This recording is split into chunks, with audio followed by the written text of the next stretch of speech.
பசியாரும் பகைவனை கண்டு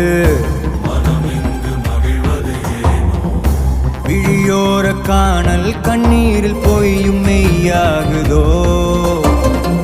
கரையில் தன் நிழலினை கொண்டு அறியாமையாலே மண்ணெங்கும் இன்பம் உண்டாகுதோ